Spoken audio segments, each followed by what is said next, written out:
Bienvenidos a El Debate. Imagina por un momento una cabaña sólida de madera en medio de la montaña, rodeada por una tormenta de nieve brutal. Una imagen muy gráfica, la verdad. O sea, escuchas el viento aullar fuera, pero dentro, pues las paredes son gruesas, tienes un fuego encendido, mantas, comida. Estás a salvo, básicamente. Exacto. Ese espacio te proporciona calor, previsibilidad y sobre todo protección absoluta contra un entorno hostil. Es la arquitectura perfecta de la supervivencia. Pero la pregunta es, ¿qué pasa si el miedo a la tormenta te convence de no salir nunca más? Claro, que pasan los días, los meses, y las provisiones empiezan a escasear. Y lo que comenzó siendo un refugio vital se transforma de forma completamente silenciosa en tu propia prisión. Así que hoy vamos a utilizar este foro para cruzar perspectivas sobre una cuestión que, está definiendo a toda una generación. Totalmente. Hablamos de si el estilo de vida minimalista, o sea, esa decisión consciente de trabajar menos, renunciar a lujos y priorizar la tranquilidad frente a la presión externa. Sí, si esa decisión es una estrategia legítima para nuestra resiliencia a largo plazo, o si por el contrario es en realidad una trampa psicológica que nos conduce a una fragilidad irreversible. Yo sostengo que el minimalismo y lo que podríamos llamar un hedonismo sostenible son respuestas profundamente resilientes ante un sistema de hiperproductividad que solo genera desgaste crónico. Ya. Y yo por mi parte vengo a argumentar exactamente lo contrario. Porque creo que evitar constantemente la fricción y los desafíos vitales en nombre del confort, produce una atrofia adaptativa. Deja al individuo tan vulnerable que, a la larga, es incapaz de afrontar las crisis inevitables de la vida. A ver, entiendo perfectamente por qué lo ves así, pero permíteme ofrecerte una perspectiva diferente para arrancar. Si miramos la historia evolutiva de nuestra especie, la meta del cerebro siempre ha sido la optimización de la energía, ¿sabes? O sea, no estamos diseñados para vivir en un pico de estrés constante. Por eso, elegir la zona de confort se apoya de forma brillante en el concepto de satisficing de Herbert Simon. Espera, para los que no estén familiarizados con el término de Simon, aclaremos a qué te refieres exactamente con satisficing. Claro. Viene de unir las palabras en inglés para satisfacer y ser suficiente. Básicamente, es la idea de buscar una solución que sea suficientemente buena en lugar de intentar maximizar los resultados todo el tiempo. Vale. Piensa en ir al supermercado a comprar cereales. Si intentas buscar el cereal absolutamente perfecto, comparando cada gramo de azúcar y cada céntimo del precio, te pasas 2 horas en el pasillo y sales agotado. Ya, con fatiga de decisión. Eso es. Si simplemente coges uno que sabes que está bien, optimizas tu energía para cosas más importantes. A nivel vital es lo mismo. Buscar lo suficientemente bueno no es un fracaso de la ambición, es pura autorregulación biológica. Vale, a ver, te compro el ejemplo del supermercado. Pero claro, la vida no es un pasillo de cereales. Pero la lógica aplica. Lo que ocurre hoy es que la industria del coaching motivacional, todo ese ecosistema de autoayuda tóxica, ha secuestrado nuestra narrativa del éxito. Bueno, tóxica según se mire. Es que su modelo de negocio se basa en inocularnos culpa. Te bombardean con el eslogan de que la magia ocurre fuera de tu zona de confort, empujando a la gente a un ciclo de consumo de nuevas metas que inevitablemente acaba en burnout. Fíjate en el caso que tenemos en el material sobre la tragedia del plan diferido. ¿El del jubilado? Exacto. Ese hombre que ahorró obsesivamente durante 40 años y murió justo un año antes de jubilarse. Ese caso valida empíricamente que priorizar el confort presente frente al estrés futuro no es pereza, es una estrategia óptima de salud mental. Nos han vendido la falacia de que podemos controlar el tiempo. Hombre, plantearlo como una dicotomía entre matarse a trabajar hasta morir de un infarto o refugiarse en el minimalismo absoluto es irse a los extremos. Yo lo abordo desde un ángulo muy distinto. Si nos centramos solo en el estrés del sistema laboral, ignoramos cómo funciona la neurobiología del aprendizaje. ¿A qué te refieres exactamente? Me refiero a un pilar fundamental de la psicología conductual, que es la ley de Yerkes-Dodson. Esta ley demuestra que nuestro rendimiento y nuestra capacidad de adaptación no funcionan mejor cuando estamos súper relajados. Requieren un nivel óptimo de ansiedad, lo que llamamos eustrés o estrés positivo. Sí, la famosa campana de Gauss del estrés. Exactamente. Piensa en una cuerda de guitarra. Si está completamente floja, que sería el equivalente a la zona de confort total, o sea, cero fricción, Sí. necesitas una tensión específica para hacer música. Biológicamente, Si vives en un estado de bajísima ansiedad constante, en piloto automático, tu rendimiento diario puede ser estable, sí, pero no creas nuevas rutas neuronales, no hay mejora de habilidades, y ahí radica el verdadero peligro, que es la fragilidad adaptativa. A ver, define fragilidad adaptativa en este contexto. Imagina a alguien que diseña su vida para no enfrentarse nunca a un conflicto. Trabaja lo mínimo indispensable en algo que no le reta, evita discusiones, huye de responsabilidades complejas. Su sistema nervioso literalmente deja de entrenarse para procesar la novedad. Ya. Cuando llegue un despido inesperado, una enfermedad familiar o una crisis económica, esa persona se va a quebrar. La búsqueda de esa estabilidad hedonista inquebrantable debilita tanto al individuo que convierte pequeños baches cotidianos en montañas de ansiedad paralizante. Ojo, que es un punto interesante. La metáfora de la cuerda de guitarra es muy visual, pero yo te diría que precisamente ese joven del material que se niega a trabajar como un esclavo 42 horas semanales no está dejando su cuerda floja por miedo. Ah, ¿no? No, está ejerciendo una resistencia activa a un modelo que quiere romperle la cuerda. Hablemos de Bronnie Ware. ¿La enfermera de cuidados paliativos? Sí, tras acompañar a cientos de pacientes terminales, especialmente hombres de generaciones anteriores, documentó que el arrepentimiento más común de forma abrumadora era, y cito, «desearía no haber trabajado tan duro». Esto es demoledor, ¿sabes? Nos indica que el impulso de estar siempre produciendo, siempre tensando la cuerda, no responde a una necesidad psicológica genuina, sino a una coerción social. El joven minimalista elige ganar menos y trabajar menos no para ser un vago, sino para proteger su cordura. Está comprando tiempo, que es el único recurso que no vas a recuperar jamás. Lo siento, pero ahí hay una trampa inmensa. Y no te compro esa idea porque estás confundiendo el descanso necesario con la ausencia de propósito. ¿Pero por qué tener un trabajo de 40 horas es el único propósito válido? Yo no he dicho que lo sea. Pero aquí entra Erik Erikson y su teoría del desarrollo psicosocial, específicamente la etapa que él llama generatividad frente a estancamiento. El ser humano es teleológico. A ver, explica eso de teleológico para que nos entendamos. Que buscamos fines. Estamos cableados evolutivamente para buscar metas y dejar una huella. La generatividad no es enriquecer a la empresa de turno ni hacer horas extras sin cobrar. Significa sentir que estás creando algo que te trasciende. Claro. Puede ser criar a tus hijos, dominar un instrumento musical, montar un huerto comunitario o investigar una cura. Si este joven traduce su renuncia al trabajo corporativo en una falta total de desafíos en su vida personal, estoy segura de que se va a enfrentar a un muro de hormigón al llegar a la mediana edad. El estancamiento, ¿no? Exacto, el aburrimiento crónico, una crisis de significado devastadora. La salud mental no es solo sentarte en un cojín a respirar sin que nadie te moleste, también requiere el sentido de competencia, de maestría, que solo se obtiene al superar obstáculos difíciles. Si no te esfuerzas por nada, terminas atrapado en la apatía más absoluta. Bueno, debo admitir que la necesidad de generatividad que plantea Erikson es un motor brutal en el ser humano. Y a simple vista el minimalismo radical puede confundirse fácilmente con apatía o depresión, pero creo que la distinción clave está en cómo entendemos la propia zona de confort. Tú la ves como un pozo donde la gente se estanca, yo la veo como una base de operaciones. Pero una base de operaciones implica que sales de ella de vez en cuando a hacer misiones, ¿no? Precisamente. Biológicamente el confort no es el enemigo del propósito. Las neurociencias nos demuestran que después de un estímulo el cerebro necesita periodos de baja estimulación para consolidar el aprendizaje. Claro, el descanso. Es cuando duermes o cuando te duchas sin pensar en nada cuando se forman las conexiones de lo que aprendiste durante el día. Y a nivel vital es igual. Hay una similitud enorme con los estados de flujo o el concepto de samadhi en las filosofías orientales. Es una paz profunda que no depende de que alguien de fuera te ponga una nota o te dé un ascenso. Cuidado con eso. Esa interpretación del samadhi requiere muchísima cautela. ¿Por qué? Porque en la filosofía oriental, el verdadero estado de nirvana o samadhi implica la extinción radical del deseo, de la aversión y sobre todo de la ignorancia. Es un estado de iluminación complejísimo.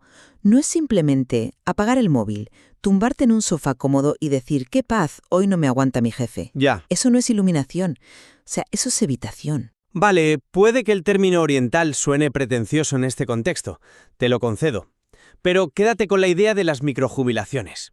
En lugar de hacerlo del plan diferido, Ya sabes, sufrir 40 años para jubilarte a los 65 con el cuerpo destrozado, pues tomas periodos de descanso continuos en el presente, Ujú. intercalados con un trabajo que aplica el satisficing. Mantienes tu estabilidad hedonista sin quemarte. Para ilustrarte por qué esa estabilidad es un espejismo que atrofia nuestro desarrollo, piensa en algo tan simple como un niño dibujando. Fíjate en cómo evoluciona su intelecto a través del arte. A ver, cuéntame. A los 2 años, a un niño le das unas ceras y no tiene prisa, no tiene frustración, simplemente emborrona el papel con trazos caóticos. Es un estado puro, su zona de confort total. Pero observa lo que ocurre cuando tiene 6, 8 o 10 años. Empieza a intentar dibujar una casa en perspectiva, a estimar el espacio, a mezclar colores complejos. ¿Y qué pasa? Pues que se frustra. Que se frustra. A veces llora, rompe el papel y se enfada porque el dibujo no sale como él quiere. Hay fricción. Claro, porque es consciente de sus limitaciones. Exacto. Pero a través de exponerse a ese reto, de soportar esa ansiedad y de la ayuda de un adulto, afina sus habilidades y madura.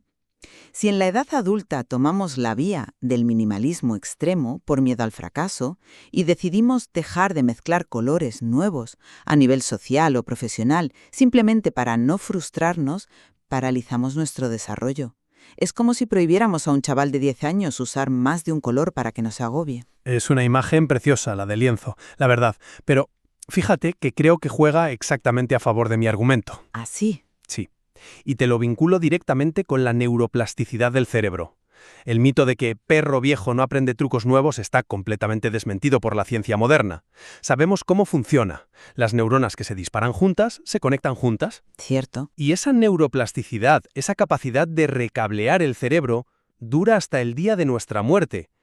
Que este joven elija hoy un lienzo más pequeño, un lienzo minimalista, sin la presión de someterse a 50 horas de trabajo semanal, no significa que su cerebro pierda la maquinaria biológica para volver a mezclar colores complejos a los 50 o 60 años si surge una crisis.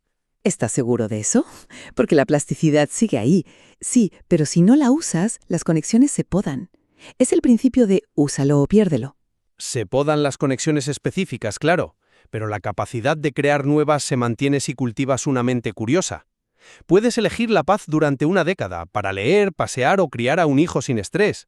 No te atrofias irreversiblemente. Ya, pero... El problema de la sociedad del hipercrecimiento es que nos exige estar pintando la Capilla Sixtina todos los santos días de nuestra vida, bajo la amenaza de que si paramos, nos oxidamos. A ver, es un argumento muy seductor, lo reconozco. Pero, ¿has considerado lo que nos dice la evidencia empírica sobre cómo experimentamos el arrepentimiento al final del camino? Volvemos a los cuidados paliativos, supongo. Vamos más allá. Hablemos de Thomas Hilovitz y Victoria Medbeck. Ellos estudiaron a fondo la psicología del arrepentimiento. Y lo que descubrieron explica cómo funcionamos a nivel cognitivo respecto al tiempo. A corto plazo, nos arrepentimos de las acciones, es decir, de lo que hicimos. Ojalá no hubiera aceptado ese proyecto, ojalá no hubiera hecho esa mala inversión. Claro, el dolor inmediato del error. Si tiene 70 u 80 años, el arrepentimiento cambia drásticamente de bando. De forma abrumadora, nos arrepentimos de las inacciones, de lo que no hicimos, el viaje que no hicimos por miedo, el riesgo profesional que no asumimos, la relación por la que no luchamos. Entiendo por dónde vas. Si este estilo de vida minimalista, este refugio del satisficing, está motivado en el fondo por la evitación del fracaso y el miedo al esfuerzo, te garantiza matemáticamente un arrepentimiento profundo en el futuro. Erickson cataloga esta última etapa de la vida bajo una palabra durísima, que es desesperación. Uf. Imagina llegar a los 80 años y darte cuenta de que tu lienzo está en blanco. Y no porque amaras el espacio negativo y el minimalismo estético, sino porque te aterrorizaba equivocarte al mezclar la pintura. Bueno, es un escenario desolador, te lo concedo. Pero no me convence esa conclusión porque partes de una premisa tramposa. Asumes que el confort siempre se elige desde el miedo, desde la cobardía de enfrentarse a la vida, y eso no es cierto. No. No. Para que el confort sea saludable y no te lleve a esa desesperación de la que hablas, requiere cumplir 3 condiciones irrenunciables según nuestro material. Vale, ¿cuáles son? La primera es la consciencia. Tiene que ser una elección deliberada basada en tus valores, no una huida reactiva porque el mundo te asusta. La segunda es el mantenimiento de microajustes. Es decir, no te aíslas en tu cabaña para siempre, cuidas activamente tu salud física, mantienes vínculos sociales profundos, lees, te expones a ideas nuevas para que tu entorno interior no se degrade. Y la tercera, imagino, es la más difícil. La tercera es la aceptación del riesgo. Es asumir con madurez que, al salirte de la carrera de la rata, serás materialmente más vulnerable, tendrás menos dinero, quizás menos estatus. Si nuestro joven asume estas tres condiciones deliberadamente, su objetivo no es esconderse de la vida. Su objetivo es comprar libertad en lugar de comprar cosas. Ya. Y si hace esto, no va hacia la desesperación. Va hacia la etapa que Erickson llama integridad, que es mirar hacia atrás y sentir que tu vida tuvo coherencia con lo que tú, de verdad, considerabas importante, y no con el guión de maximización absurda que te querían imponer desde fuera. A ver, sobre el papel suena impecable. Pero fíjate en cómo opera esa supuesta aceptación del riesgo en el mundo real. Requiere un nivel de autoconocimiento y honestidad brutal que, seamos sinceros, es rarísimo de encontrar. Por el sesgo de confirmación. Absolutamente. Y ese es el efecto secundario más tóxico y atrincherarse en la zona de confort. El sesgo de confirmación hace que el individuo empiece a rodearse subconscientemente solo de personas, de contenidos y de ideas que validan su decisión de no esforzarse. Empobrece su visión crítica. Y cuando llega una disrupción externa brutal, ¿Una crisis? imagina una inflación galopante o una enfermedad grave que requiera recursos. Esos pequeños microajustes diarios que mencionabas resultan patéticamente insuficientes. Pero eso le puede pasar a cualquiera, o sea, también al ejecutivo estresado. Sí, pero el sistema nervioso del ejecutivo estresado está acostumbrado a lidiar con niveles altos de cortisol y a resolver problemas bajo presión. El individuo minimalista, al no haber experimentado picos de eustrés en años, reacciona con auténtico pánico ante estímulos moderados.